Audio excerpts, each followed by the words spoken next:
Je venais pour un test de MST et je suis repartie avec un test de grossesse positif. Je te raconte mon histoire.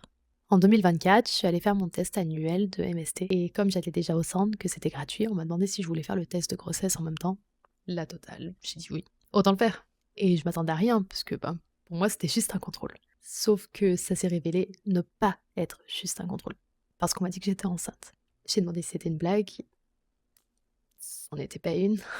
Et ensuite, tout s'est enchaîné. J'ai un peu perdu le fil. Ce dont je me souviens, c'est qu'en sortant, j'ai réagi d'une manière que j'avais pas du tout anticipée. Parce qu'en fait, depuis que je suis petite, je me suis imaginé la manière dont je réagirais si j'apprenais que j'étais enceinte. Je souffre du SOPK, donc le syndrome des ovaires polykystiques, même s'il a changé de nom et je me souviens plus exactement ce que c'est. Mais du coup, tous les médecins m'ont toujours dit que ce serait difficile pour moi de tomber enceinte.